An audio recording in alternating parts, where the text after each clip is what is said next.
Hi, everyone. Hello, everybody. It's Fiona May. Sandra Lee. And we're the head coaches at Women on Transition. So thank you for joining us. And I hope a lot more people jump on board. But what we're going to talk about today is, the reality that we believe that you are one call away from changing your life. And in today's session, what we're going to talk about is you're one call away from creating anything that you really want to create for yourself. So we're going to identify and have a look at what's it mean to you to create a life and live it on your own terms. And imagine waking up every day feeling energized, fulfilled, and excited about what lies ahead. And most of us wake up when we're certainly coming out of separation and divorce and a change of life and trauma and challenges with not those vibes. We're feeling like not even wanting to jump out of bed, or in some days we even stay in there. So we really want to give you some step-by-steps to be able to put in practical terms some ideas on how you can change that and how you can get motivated and inspired and be purpose-driven as well. So you might wonder, ladies, have you ever thought to yourself, why is it that some people's lives work out and why is it that some people's lives don't? Why is it that some people are out there, seem to be having all the fun and got activities on all the time, always meeting new people, going new places? Why is it that like that for some people? And for some people, they struggle to have friends or maintain relationships. They don't ever have a social calendar that's exciting or much to look forward to in their life. They don't have, plans for the future and things to look forward to. And, when they look forward and think what their life's going to be in 5 and 10 years, there's nothing really there that inspires them. Have you ever stopped to wonder why that is? We know why. We're certainly there. And I know and remember coming out of a divorce, and I was so much in survival mode, and I barely could think a day ahead. In fact, some days I couldn't even think more than an hour ahead, or even 10 or 15 minute chunks sometimes, because I was in such a overwhelmed place. And it wasn't until I sort of got my head up for air that I could start breathing and start thinking. And for those that have younger kids, you're still in that space of making sure that they're okay before yourself, and putting on the oxygen mask on you is really important now. And it's important to get you right so that you can be there to be able to be that role model mum and that supportive person and a great example to everyone around you and your kids as well. So when we're right, everyone else is right. And, we can break this down into some really easy steps. And the first thing to do, I did, was actually to allow myself to dream. And it's harder than you think when you haven't been allowed or enabled to do that for a while. And it's the first thing I did was to go and find some space and create a safe place that I could go and sit in, whether it was by the river or down on the beach, or I always go to somewhere there's water. And I used to have a little journal and just start writing, what I'd love to do, things that I couldn't even work out how I was going to get to Italy, but all I wanted to do was plan for having a special birthday coming up in Italy. And I had no idea how that was going to happen or how I was going to make that work financially or who would even come. But that was my goal. And then I started writing out some other things that I really, really wanted to do, but didn't know how it was going to happen at that stage. So it just started off with some journaling, and I moved it onto a vision board. I actually wrote out and cut pictures out of the old Woman's Day, a new idea, printed stuff off the computers and started putting into place some, holiday trips. Most of them were with the kids, and I had one of a car that I'd love to have. And at this stage, I didn't have money for the car. I just knew that it was something that I would love to have, and an apartment I'd love to have. And it was just really dreaming at that stage, but it started there. Yeah. So, when you start to dream, and I was just thinking, wonder what the ladies are thinking, listening to Sandra, putting a bit of a map out there and a plan. I wonder what they're thinking. And I know what a lot of what would have been happening for a lot of you ladies is that little voice in your head will have popped up, and it will start to talk to you negatively. It will start to chat in the back of your mind, sabotaging your beliefs that maybe there's an amazing future out there. Maybe you're going to be able to create something that, you know, really excites you. Maybe you're going to be able to go to Paris. Maybe you're going to be able to, you know, get new friends and have lots of new adventures. And then the minute you start thinking like that, that little voice will pop up. And what we need to learn to do is to be able to take control of our mind and not allow that little voice to derail us, because its job is to keep us safe.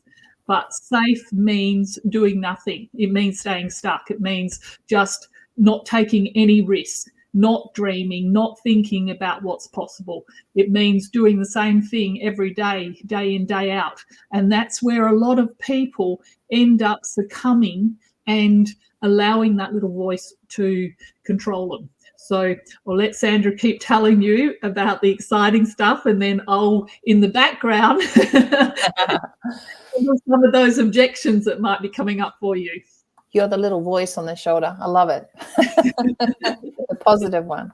So I heard years ago, and this was something that really was an aha moment for me. It was when just something flicked and it gave me some direction to start planning, because when you can't plan for so long, when you can't dream for so long, and when you feel that there is no choice but the life that you're in, and that nothing else is going to be better than where you are, it's a hard place to come out of. And it does take determination and focus and courage to do that, and quite often support as well. And I heard of this term, and it's called Ikigai, and it's Ikigai, and it's a Japanese concept of discovering your purpose. And it was something, this Ikigai came to me as a practical way of just working steps through a logical way of thinking. And it actually, at the end of it, it gives you some ideas on maybe what you could be considering as well.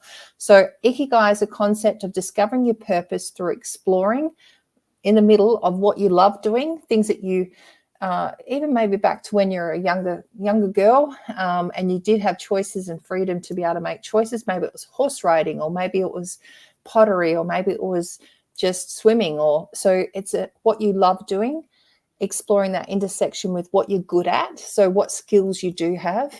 If you're good at sewing, or you're good at accounting, or you're good at welding, whatever it is that you're good at, versus what the world needs. What is it out there that the world might need some more of? And it might need more people out there supporting, feeding the poor. It might need people out there being kind and good. It might need people out there being, sailors. Or so what is it that the world needs more of, and what can you be paid for? And if we're looking for something here that could even end up being something that we're passionate about and we love doing, and we're good at doing it, and we could even make it into a side hustle and end up getting paid financially for it. So what Sandra has opened the door there to is, what can we create for ourselves that is going to have our life feel really fulfilling? Because, we get fulfillment when we are moving in a direction, when we're growing, when we're taking action, and when we're getting results. Those three things is what leads to fulfillment. So what is it for you that you could do that would leave you feeling fulfilled? And so very often when we start to look at, what could I do, or what do I want to do, or what would make me feel really happy, again, we get that little negative voice. But we also then get what we call imposter syndrome. We start to think, what right have I got to have those things? Who's going to listen to me? Nobody would come if I was teaching a class. All those, limitations and the things that hold us back. One of the things that we really love doing, Sandra and I are very strategic in the way that we run our own lives. It's no accident that we have amazing lives, that we are happy, that we're fulfilled, that we are financially successful, that we've got great careers, that we've got great relationships. None of that stuff is accidental, ladies. I knew when I got divorced that I wanted to be in a beautiful relationship again. That was a non-negotiable for me. I did not want to spend the rest of my life alone. And I also knew that I would never spend my life just with somebody. It had to be somebody pretty awesome. So that was a goal that I set myself very early. When I did get divorced, I knew that I would find a new man to do life with, to retire with, to have fun with, and to go on adventures with.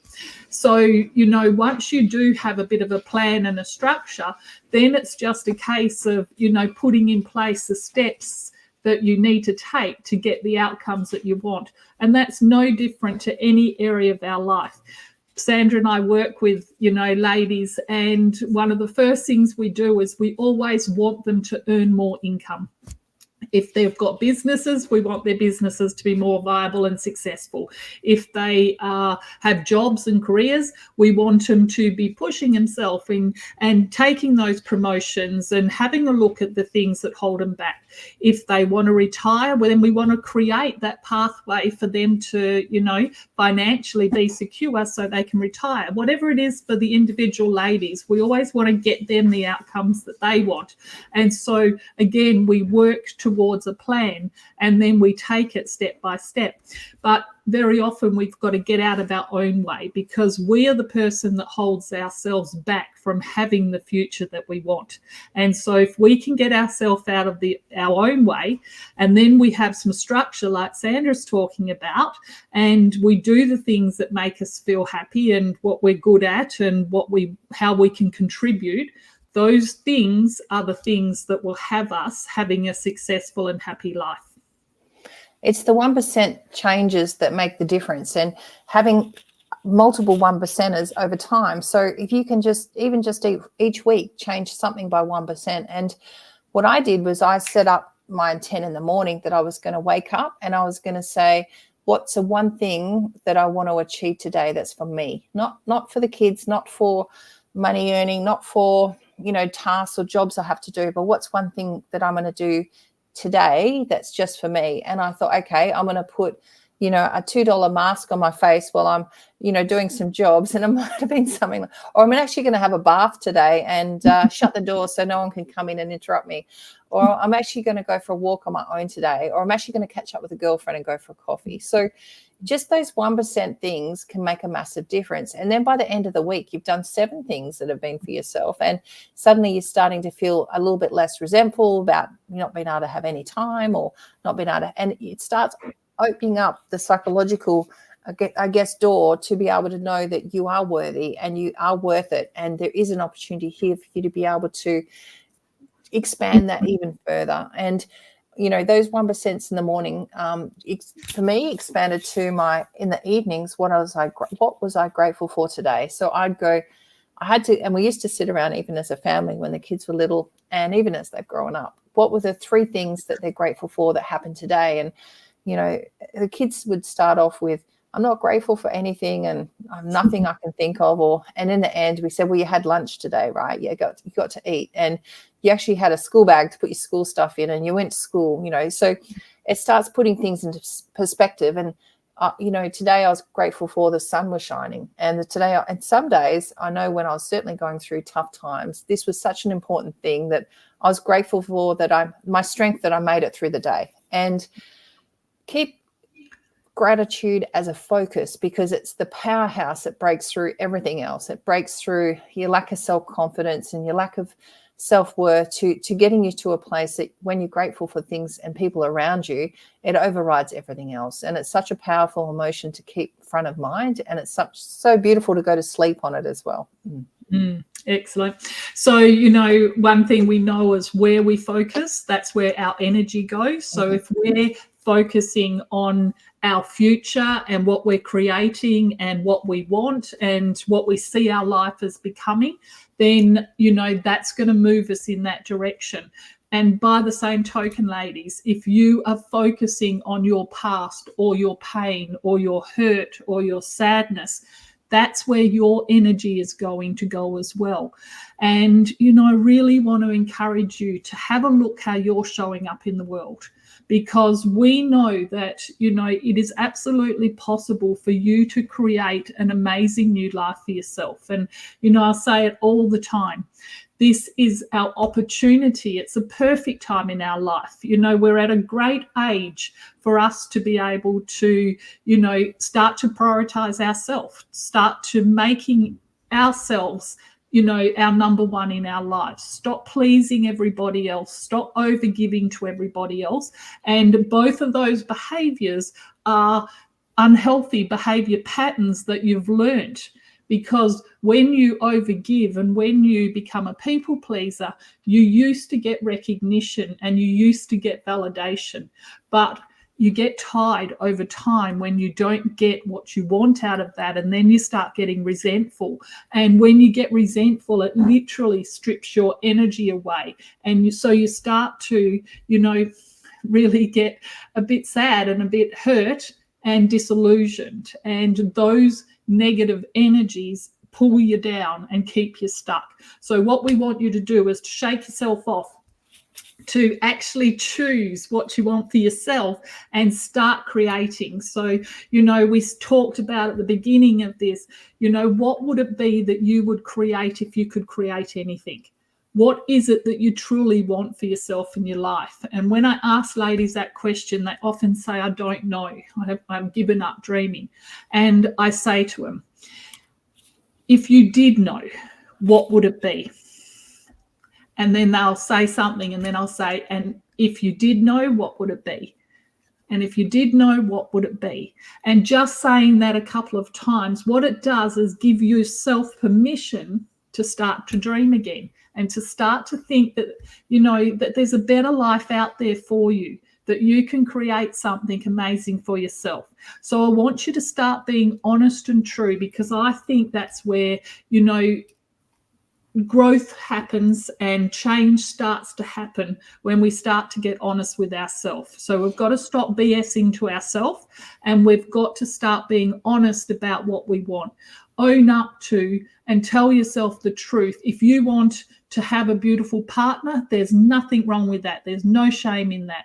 If you want to be single and you want to just travel and have fun, there is nothing wrong with that either.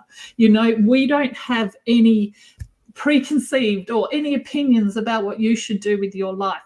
Our job as coaches is to find out what you want and then help you and facilitate you in getting the outcomes that you want. And we know that that's absolutely possible. One of the most important things that I learned was not what to say yes to, but what to say no to, because we can all do so much, and our bandwidth of skills is so stretched out, especially being parents and in careers and jobs and the taxi lady and all the things that we've had to be over time, and the income earner and different multiple tasks and jobs juggling at the same time. And it's only when we get really clear as to what we do want, and then learn to say no to all the things that aren't going to serve us to get there, that aren't essential in our lives. We don't say no to some things that we do need to do, tasks that we do need to do, but certainly we know the difference. And it's when you say no, it frees up time, and that it gives you space to be able to focus more on the yes stuff. We've all got the same hours in the day, from the most successful, the most financially wealthy people in the world. It's just that they focus on what they want as an outcome, as opposed to getting distracted by all the people and being the people pleaser to everyone and being all things to everyone, which means we end up being nothing to ourselves. Yeah. So learn to say no to what doesn't serve you and isn't serving you, and learn to focus your time and really value your time as well. It's such an important commodity. We only have limited time here. We don't know how long that's going to be, and use it valuably and value it, and make sure that you're living a life full of gratitude, and also something that in your life that feels like you're giving back and you are serving your own purpose. And that does get you up early. It does keep you up late. It excites you and motivates you every day to jump out of bed. One of the things that I do, this is a little tip, if you don't think you've got enough time in the day, is at night time I write a list of everything I need to get done the next day, and then I go through and in the morning, so I write my list at night time. In the morning, I go through and I prioritize, what do I need to get done? What is a non-negotiable? And I number them 1 to 10 or whatever it is. And then I start at number 1, the most important thing. And I call this system worst things first, because what I find is the things that are the most impactful, the things that I have to do that I can't put off, very often they're the things that we want to procrastinate about. And procrastination is fear. Fear that you might make a mistake, fear that you might not know what you're doing, fear that something might go wrong. But all of those fears together is why we procrastinate. And so I have a philosophy of worst things first. I do number 1 on my list, the most important thing that I have to get done. And once I've got that done, then I will go on to 2. And when I've got 2 done, I will go on to 3. Because I used to take pride in the fact that I think I'm a pretty good multitasker. But the reality is I'm not as good as what I thought I was. Because when you've got lots of things on the go at once, you waste a lot of time. That's what I have found. You waste a lot of time when you can sit and you can just focus and you can get a task done without interruptions, and it might only be 20 or 30 minutes. Then you get up, you shake yourself off, and then you have a bit of a break, might have a cup of tea, go to the toilet, and then you sit down and you chunk.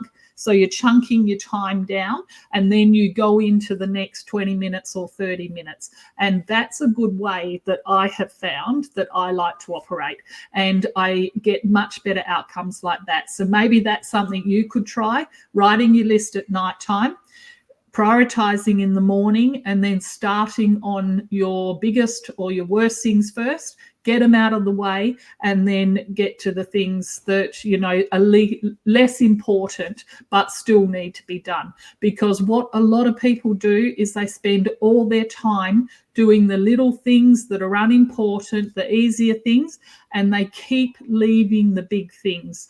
And, it's why we still have those things are still being dragged around with us. It's not like they're not energetically, consuming part of us because we're not doing them. We actually drag them around, and once we get them done, they're done. They keep getting added to the next list, and that doesn't solve the problem. And when we wake up in the morning, if we've got this momentous,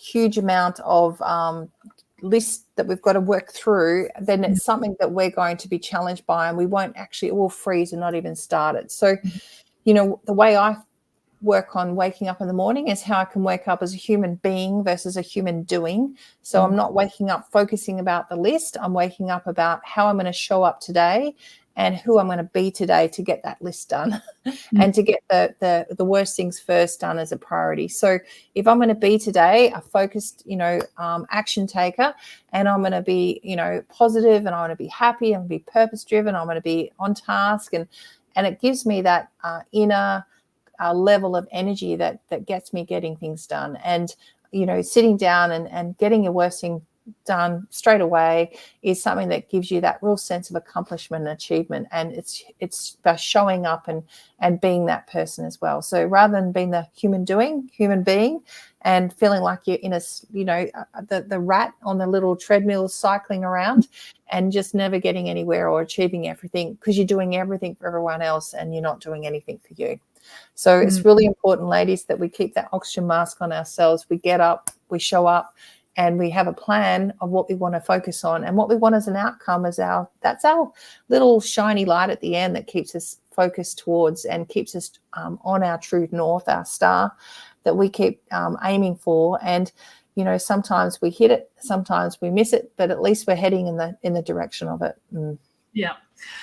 So have a think about this week, take some time out, sit down and get honest with yourself. Start to think about what is it that you truly want for yourself in your future. Also do a bit of self-awareness. How proactive have you been in planning your life? How proactive have you been in mapping it out and having a step-by-step blueprint, knowing where you're going to, and every day taking action? And, you know, if these are things that are missing in your life, maybe you want to give a call to us, jump on a free call, have a chat to us, because we believe you're one call away from changing your life. You know, if you want some change, then you've got to be the driver in stepping up and saying that you need to make some changes. And then, you know, having guides and mentors walk alongside you, holding you accountable, giving you a hug when you need it, and giving you a bit of a push when you need it as well, because, you know, very often we get stuck in that procrastination, the fear takes over, and we end up spinning our wheels and getting nothing done. And that's where it's invaluable to have coaches. And, you know, when you think about it, all sports stars, everyone at the Olympics who's doing amazingly well, they've all got coaches. They've got mindset coaches, they've got performance coaches. But, you know, as human beings, we can be coached to overcome our challenges and create the best life that we can create as well. So if you would like to have a chat to us, you know, if you want to be one call away from changing your life, we'll reach out. We do offer a free call, and we'd love to chat to you. Yeah, and we've got here with our best thinking and our best knowledge and our best support around us. And to get to there, to get to that next step, it's about bringing in new knowledge, new information, new support, and new thinking as well. And you will get there because you've got the drive and the passion and the willpower to get there, and setting something up there that's going to be a motivating factor moving to it. So we're motivated by two things. One is fear, we move away from something, and the other one is reward and recognition. So setting up something there that is that nice carrot that you want to move towards. Maybe it's, you know, a holiday, maybe it's just a dinner out, maybe it's fish and chips on the beach, whatever it is, to have something there that's going to reward and motivate you to move forward as well. So ladies, you've got this. You've got an exciting new life. It's your canvas, and it's an exciting place to be. And live and plan a fulfilling life, and you deserve it. Yeah, exactly what Sandra and I, you know, we map out our lives. We decide what we want to do. We put in place the steps that are going to get us there, and, you know, and we have fun. It's amazing. Yeah. And we're achieving a lot, and we're enjoying every single day. So that's what we want for you. We certainly don't want to see you sad. We don't want your divorces defining you. We want to see you out there living your best life. So let's make it happen, girls. If we can support you and what we do resonates with you, please reach out. We'd love to hear from you. If this is right for you, and this is something that, you know, you think there's more out there, and I know I deserve it, and, you know, I am enough, and this is something that I want some support with, we're here to help you. Okay, see you next week, ladies. Ciao.